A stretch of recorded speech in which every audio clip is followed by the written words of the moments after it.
Yes, guys, it's finally here tonight. Man City are taking on Atlético Madrid in the Champions League quarterfinals. First leg, it's absolutely huge. We've got suspensions, we've got injuries. It's mad. Loads of stuff to talk about. Before we do, massive shout out to today's sponsor, Manscaped. 85% of partners prefer a man who is groomed below the waist, and 96% of partners think bad grooming is a major turn-off. That's where Manscaped have come in to help us all out, including myself, lads. The Lawnmower 4.0 is a trimmer specifically designed with our crown jewels in mind. It has skin-safe technology to reduce those nicks and cuts and gives you the maximum confidence while trimming below the waist. It's also IPX7 waterproof rated, so you can operate in wet or dry conditions. It has a premium 7,000 RPM motor with quiet stroke technology and a massive 90-minute battery time, which is supported by its wireless electromagnetic charging function. With the Performance Package 4.0, you'll get the Crop Reviver with witch hazel and powerful odor defense. This keeps your balls protected after a good shave. Crop Preserver with its soothing aloe vera and advanced quick absorbing cream, keeping your balls feeling fresh and hydrated. And the Weed Whacker to trim ear and nose hair. The Performance Package 4.0 has everything you need to keep you the most groomed man in the room. Use our code EXTRA20 XTRA20 at checkout and you'll save yourself 20% off your order and receive free international shipping.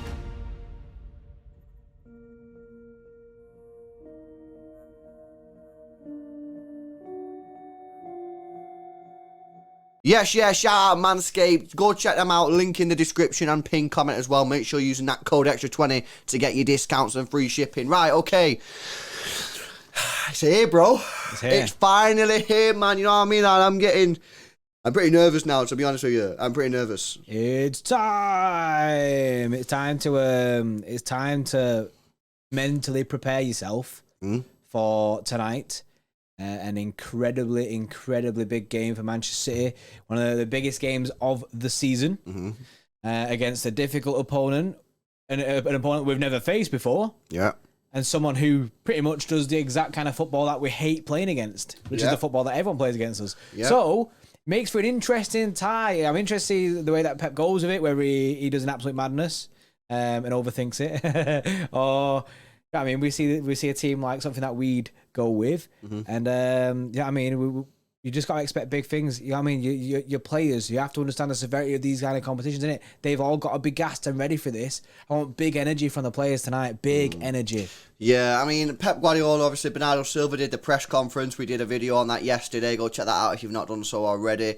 They seem in good spirits, you know what I mean? The Pep Guardiola was making jokes, you know what I mean? Talking about, random stuff, about messing with the team, winding up the journalists a little bit. Bernardo Silva seemed pretty calm as well. Yeah. Backing Pep Guardiola, saying that the players really want to do that. They want to make us, as fans, proud. And make us happy as well, man. So obviously it seems like they're proper up for this one. It is a two-legged game, so you can't go too reactionary depending on what happens obviously on the night. I do think it's going to be tricky. We all know how Atletico play. I don't see them changing. I think they're going to be very defensive on the night. And I think they're going to, I mean, we spoke about this a few times, but I think they're going to try and play just to get the game back at their place for the second leg and still have a chance. You know what I mean? That's how they're going to play. And how do they do that? Well, they do that by playing the low block. They do that by playing ultra defensive mode. Maybe try and hit us on the break once or twice. But I think we're just going to dominate the ball throughout the game.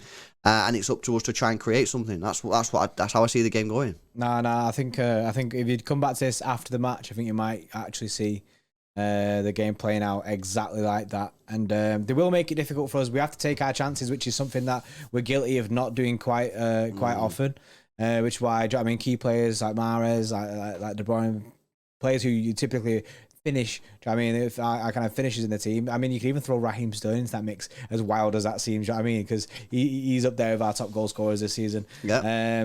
I think these kind of players have to be on point, and because we might see our chances reduced to bare minimum. And I don't want to sound like a spoiled fan or anything like that, but I don't want to go into that Atletico game, bro. I don't want a 0-0 situation. Do you know what I mean? Something like that. I'd love to be able to just take an advantage there because they've got incredible home form. Yeah. It's a wild place to go. I don't think they've lost there in ages in the Champions League or something. There's some mad stat going about, but it's going to be a difficult second leg. So for me, it's like go ultra ham on this first leg, play out of your skin for the first leg. So the second leg is, do you know what I mean? You can relax a little bit more. And obviously that's just me being a sport fan and wanting it to go exactly the way we want it to go. And that doesn't always happen. But at back us, we're a sick team. And yeah, Atletico are good. I give them that respect. But we are also sick. So, you know what I mean? I back us to win. Yeah, no, I think we will win the game. And I've been pretty confident about this game, you know, ever since we've drawn it, you know. I think that maybe we believe it's going to be harder than it is. You know what I mean? You've got to look at how Atletico played against United. Don't think they were particularly good about that. Didn't see them play against Liverpool early in the season. But by all accounts, they weren't very good there either. I don't know. It's a difficult one because, of course, we've never clashed before. Our styles have never clashed. You know, City and Atletico, we've not played each other. So it's kind of difficult to say. And you know, I just think it's going to be an interesting game for those of you that love the tactics. You know what I mean? Some people don't really care. You know, they just want to see players kick the ball in the back of the net. They don't care how it gets there. Some people who are watching this, you know, you might be like a proper tactics type of person. Yeah. So for you, I think this game's going to be quite interesting on the whole tactical analysis side because it will be interesting to see how Atletico play because even though I do think they're going to be defensive. You'd think that they can't just sit there. Like, surely they've got to respect us enough to think that if they just sit there for 90 minutes, we will score a goal. So, and surely, but their game plan isn't to just, defend for 2 games and take it to extra time, then win the game on penalties. Surely that's not a game plan. Simeone obviously wants to win the game. Be interesting, guys. Let us know your thoughts in the comment section below. How do you see the tactics playing out here? Do you think that Atletico will come try and attack us, or do you think they're just going to come and sit and play ultra defensive football? Let us know. We do have a slight issue in the defensive department. Now, of course, Kyle Walker against Club Brugge in match day 6 was a bit of a fool. Got himself sent off. Rightly so. We did appeal it, trying to get the 3 games down, but they said no, basically, which I thought was a bit harsh, given that Madrid player smacked another guy and only got 2. Kyle Walker chips someone up, /kicks him and gets 3. Anyway, that's by the by. It's done. What's done is done. He's going to miss the first leg, so he's out of this game. So, got to make some decisions. Do you play John Stones right back and play Cancelo left back, or do you play Cancelo right back and do you play Ake left back, Laporte left back, or Zinchenko left back? And of course, guys, added complexities here because Ruben Diaz is still not fit. So what are you saying about this then, bro? You see, I don't even know. The thing is, with Ruben Diaz being injured in that, and Cancelo, I prefer him as a left back to a right back. I consider him now more of a left back than a right back. I think I want to keep him on that left hand side where he's pretty much been playing there all year. Keep him on that left hand side. John Stones has come into the team. I know he has been injured, but he didn't play against Burnley, and it wasn't a serious knock either. Which kind of maybe Pep had one eye on this game in John Stones and going, I ain't going to risk you at all in this match because there's no point. We'll just keep you in it. We know you're fit. We'll get you in for Atletico.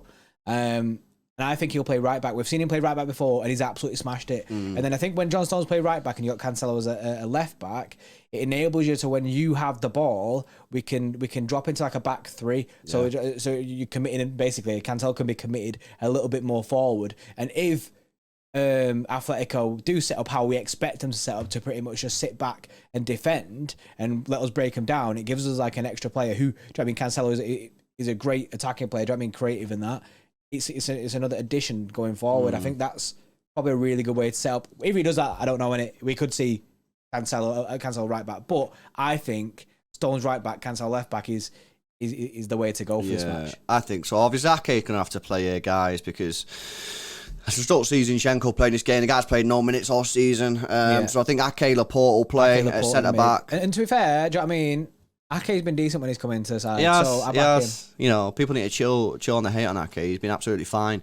And for the same reason, I agree. You know what I mean? I think Cancelo's played left back 90% of his City career, so keep him left back. He's been absolutely fine. And John Stones, whilst he's only played a few games, has been all right at right back. Okay, it's a different challenge playing against Atletico, but I play him there. And like you say, bro, the point that you make is very, very true.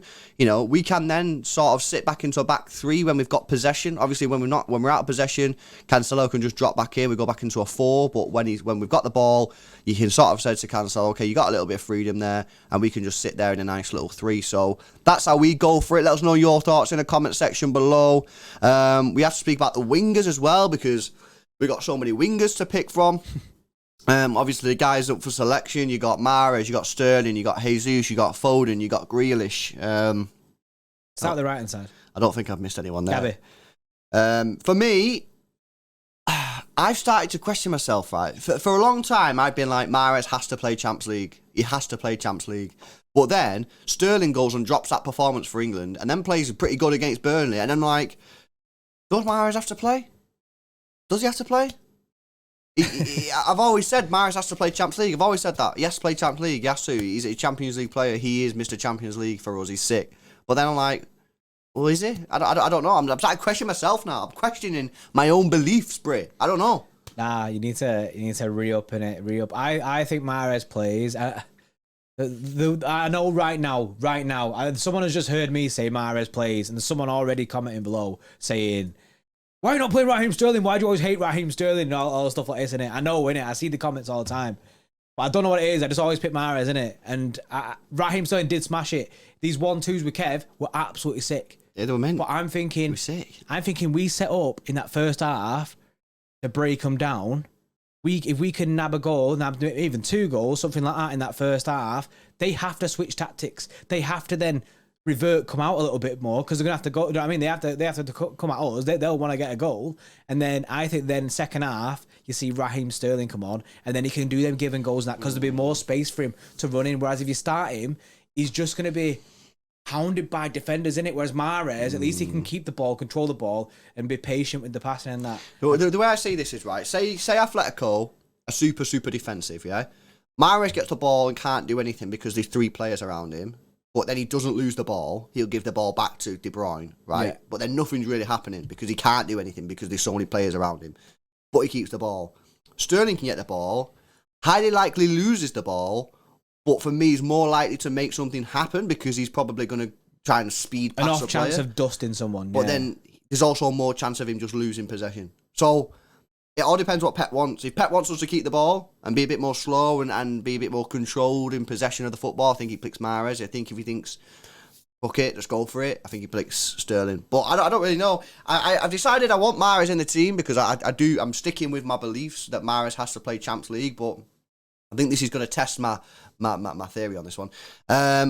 Left wing. We're gonna go Phil Foden. And you'll see why. Obviously, when we go through the full team lineup, but we're gonna go Phil Foden on the left hand side. I think Phil Foden, he's been playing false 9 all season, and I don't think it's his best position. And I don't think he can fully impact the game how he wants. For a couple of weeks now, he's been very out of the game kind of thing. I'd say. I think that's pretty fair to say. Yeah, I think he's just not having the impact that he would have if he was on that left hand side. Like, I feel like he's pretty much been out of it a little bit. He has to drop very deep. Do you know what I mean? We're not seeing him forward a lot. I think left wing Foden, for me, we have to go with it. I mean, that's a sick way to go. Yeah. I think we have to go left wing Foden. He does bits on the left wing. I just think it gives you a little bit more balance. Obviously, if you are playing Mahrez on that right hand side, then you play Grealish. They're very similar in the way that they play. And I'd actually play Mahrez and Grealish away from home. I'm happy with that. But at home, I think we need to be a little bit more brave. And I think we need to go Phil Foden, just because Phil Foden's more likely to just go at the defenders, whereas Grealish, again, he's more like Mahrez. He'll keep the ball, he'll pass the ball, and that's all good in it. But I think when you're at home, we do need to show a little bit more ambition, so I think we'll go Phil Foden on the left-hand side. But again, it's up for debate. You could put Jesus in there, you could put Sterling in there, you could do what you want, you know what I mean? There is a lot of options there, and Pep's got a massive headache. Again, guys, let us know your thoughts in the comment section below. Full team lineup on screen now then. So obviously Edison in goal, Stones, Laporte, Ake, Cancelo as the back 4. Rodri, Gundogan, obviously, has got to play, and Bernardo Silva. And we're going to play Kevin De Bruyne as a false 9. So, again, let us know what you think about that as well. Any specific reason we've done that, bro, other than the fact that, you know, Gundogan's got to play. But we found out, we feel Bernardo has to play this game. And we just think, because it's going to be so difficult, we have to take our chances. And Kevin De Bruyne's probably the most clinical out of them all. So let's put him up top. I mean, yeah, look at the goal he got against Burnley. Do you know what I mean? He was there, right place, right time, bang. Do you know what I mean? We need that. We need just the clinicalness. Because we might not have a lot of chances. We might dominate the ball, but we might not have that many chances. So the ones that we do have, we've got to make sure we're taking them. So you got to put one of the most clinical players up there, which is Kevin De Bruyne. But then you're losing some creativity from the deep. So it's very, very difficult. This is what happens when you don't have a striker, man. You know what I mean? You got to play players out of position. That's what you're doing to us, Pep, innit? Yeah. So, guys, let us know again what you think in this one. It's going to be absolutely mad game. We'll be doing our live watch along tonight, so make sure you come and join us. It's going to be popping. I think it's going to be one of the biggest streams of the season, so make sure you're there. Hopefully you guys have enjoyed the video. If you have, please drop a like on it. Subscribe to the channel as well if you're new. Go check out Manscaped at manscaped.com. Use code EXTRA20 and you'll get 20% off your order and free shipping as well, man. So go check that out. Link and stuff is in the description. Yeah, man, we'll see you on the other side. See you in a bit.